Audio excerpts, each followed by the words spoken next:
Shalom. Salam damai sejahtera buat kita semua.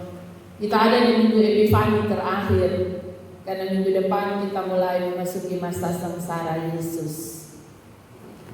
Kekasih Tuhan sekalian, berada di bawah tema dalam kelemahan, kasih karunia-Nya cukup. Bacaan ini menyampaikan kepada kita bahwa Paulus memiliki pengalaman adikodrati dengan Tuhan. Dalam relasinya dengan Tuhan, ia mendapat kasih karunia Tuhan untuk melihat satu visi atau penglihatan yang Tuhan mau ia lihat. Dan karena hal tersebut ia bisa saja punya alasan untuk bermegah. Ya, sebagai orang istimewa yang dipakai Tuhan luar biasa, ya. Dia punya karunia untuk melihat visi, sesuatu pesan-pesan yang Tuhan mau sampaikan. Dan dengan alasan itu Paulus bilang dia bisa saja bermegah. Dia bisa saja menyombongkan kerohaniannya, bahwa ia adalah seorang yang sedang dipakai Tuhan. Saudara-saudaraku yang kekasih, seringkali dalam kehidupan kita ada banyak hal yang bisa membuat kita mampu untuk bermegah, ya. Entah karena latar belakang ekonomi, ya, kekayaan, terpandang. Entah karena latar belakang pendidikan, ya. Kita sudah S1, S2, S3, bahkan profesor, ya. Entah karena latar belakang sosial, ya. Kita punya jabatan atau kita adalah seorang yang disebut public figure. Dan apa saja, semuanya itu kadang-kadang bisa saja kita pakai untuk menampilkan diri kita, supaya kita punya circle yang bisa memberi dukungan kepada kita, ya. Seringkali kadang-kadang juga ada yang demikian. Membaca uraian Paulus tentang apa yang ia jalani di dalam hidupnya, mari kita coba mencari tahu Paulus ini sebenarnya seperti apa. Jangan sampai dia omong ini karena memang dia punya latar belakang biasa-biasa saja, ya. Kisah Para Rasul pasal 22 ayatnya yang ketiga, kita dapat menemukan penjelasan tentang siapa Rasul Paulus. Di ayat yang ketiga, Paulus menyatakan dirinya ketika ia sedang berbicara dengan banyak orang Yahudi. Aku adalah orang Yahudi, lahir di Tarsus di kota Kilikia. Tetapi aku dibesarkan di kota, dididik dengan teliti di bawah pimpinan Gamaliel dalam hukum nenek moyang kita, sehingga aku menjadi seorang yang giat bekerja bagi Allah sama seperti kamu semua pada waktu ini. Paulus mau menyampaikan bahwa ia adalah seorang yang berpendidikan. Gamaliel adalah profesor pada masa itu. Ia memiliki kewarganegaraan Rom atau Roma. Itu sebuah keistimewaan karena tidak banyak orang Yahudi atau bahkan jarang sekali orang Yahudi yang bisa memiliki kewarganegaraan Rom. Tetapi ketika kita membaca salah satu tulisan Rasul Paulus di dalam Filipi pasal 3 ayat 7, dia memberi penegasan di situ. Tetapi apa yang dahulu merupakan keuntungan bagiku, sekarang kuanggap rugi karena Kristus. Saudara-saudaraku yang kekasih, ini sesuatu yang luar biasa. Paulus ini punya sebuah jabatan yang besar, ya. Dia punya kenalan yang banyak, para pembesar. Dia juga termasuk dalam kelompok Farisi. Karena itu ketika dia berdebat dan kelompok Saduki serta Farisi berdebat dengan dia di Roma soal kebangkitan orang mati, karena bagi orang Saduki mereka tidak menerima pernyataan tentang kebangkitan orang mati. Maka ketika ia berdebat dengan mereka, dia mengatakan bahwa saya ini orang Farisi. keyakinan yang demikian, sebenarnya saya juga punya keyakinan yang sama.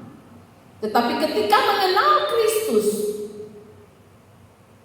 maka semua yang dulunya kuanggap untung, hari ini kuanggap rugi karena pengenalanku akan Kristus.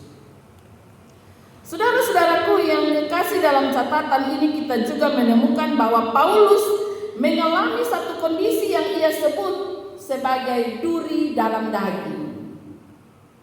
Satu kondisi yang tidak mengenakan, satu kondisi yang membuat ia merasa sengsara. Karena itu ia pernah berdoa. Catatan Alkitab yang tadi kita baca mencatat bahwa ia berdoa bahkan sampai 3 kali dengan sungguh-sungguh kepada Tuhan. Ia meminta Tuhan untuk kalau bisa mengangkat penderitaan itu. Tetapi apa jawaban Tuhan? Jawaban Tuhan yang kita baca dalam nats pembimbing tadi, cukuplah kasih karuniaku bagimu, sebab justru dalam kelemahanlah kuasaku menjadi sempurna.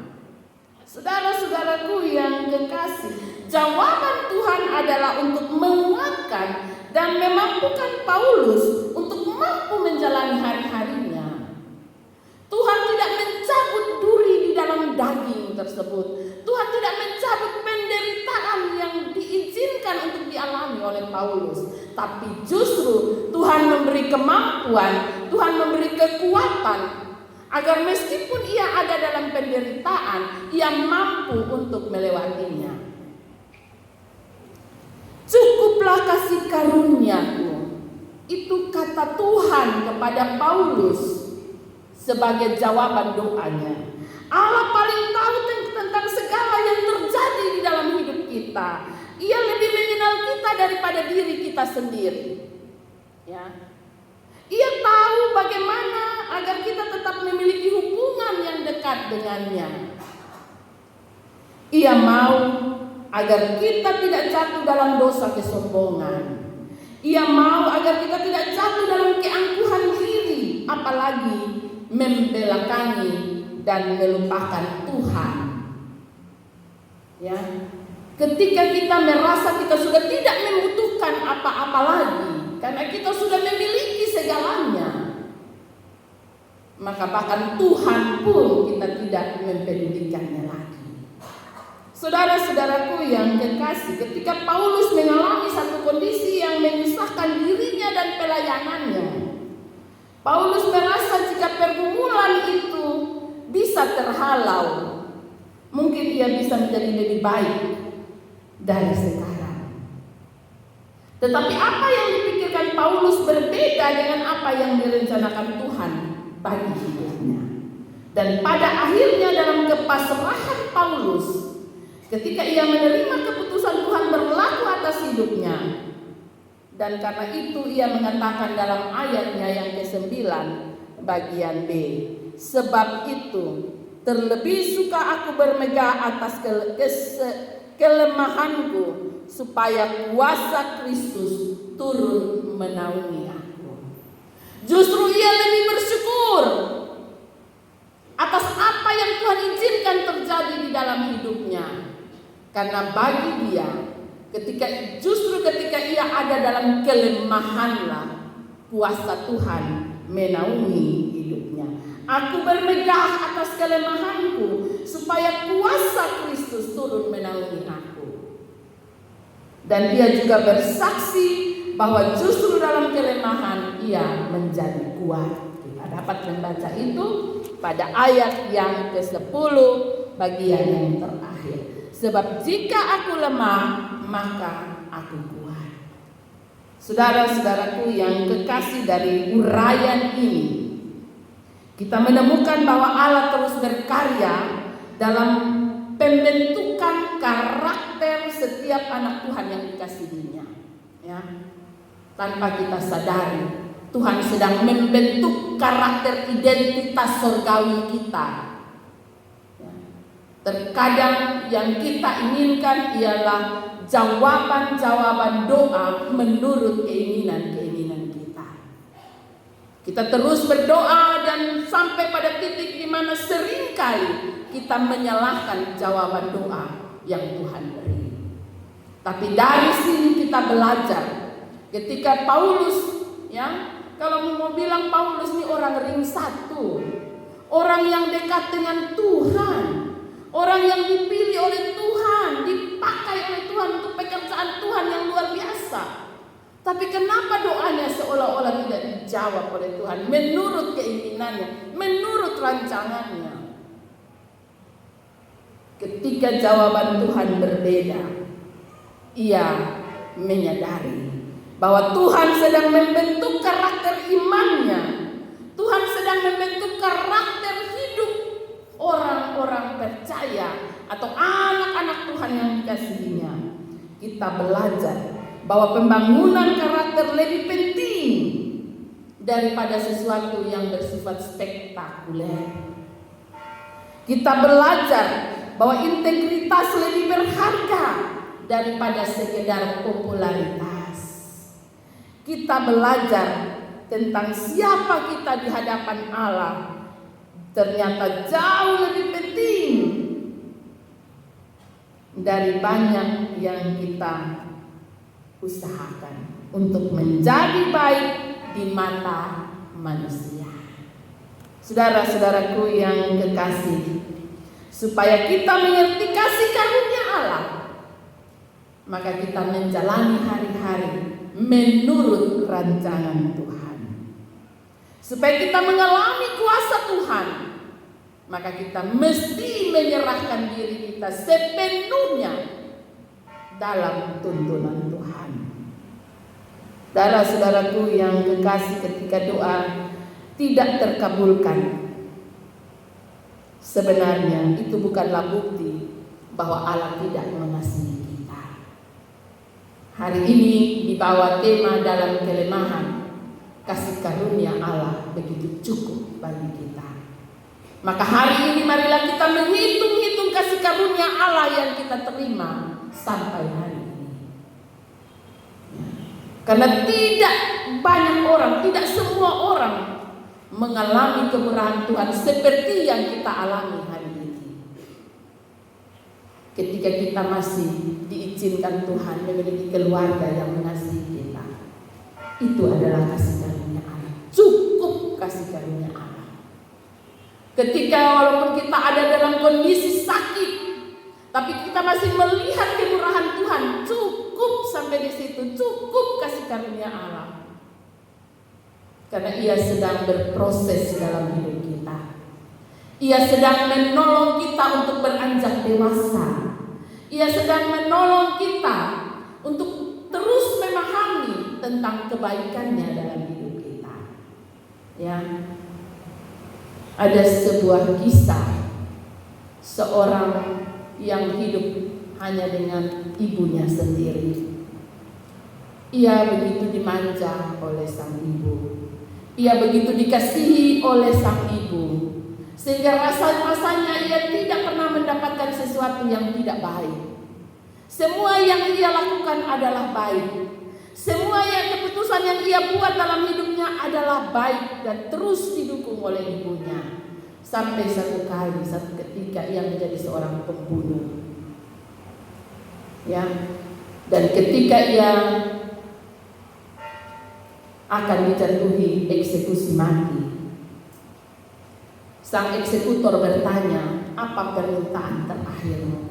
Mungkinkah ada sesuatu yang ingin engkau sampaikan kepada ibumu? Karena mereka tahu bahwa laki-laki ini hanya tinggal dengan ibunya. Apa yang dia katakan? Aku hanya ingin mau sampaikan kepada ibuku bahwa karena dia, aku ada di sini. Karena ia tidak pernah mendengar satu kemarahan, ia tidak pernah diberi sebuah ganjaran, ia tidak pernah dibentuk karakternya untuk menjadi dewasa dan tahu memilah serta memilih. Yang ia tahu, ia seperti di Eden, yang tinggal menikmati semuanya tanpa batas. Saudara-saudaraku yang kekasih, Paulus belajar dari jawaban Tuhan. Cukuplah kasih karunia. Karena dengan demikian engkau akan semakin bertumbuh menjadi dewasa, dan engkau akan melihat bahwa ada kasih karunia Allah di dalam kelemahan. Tuhan Yesus akan menolong saya dan saudara. Siapapun kita akan mungkin diperhadapkan dengan tantangan dan persoalan. Dan hari ini kita belajar dari Paulus. Kita terus berdoa kepada Tuhan dan meminta kepada Tuhan agar kita terus diberi kemampuan, kekuatan, dan terus belajar dari hidup kita. Sehingga demikian kita semakin dekat dan terus bertumbuh dalam pengenalan yang benar akan Tuhan. Tuhan Yesus memberkati firman-Nya. Amin.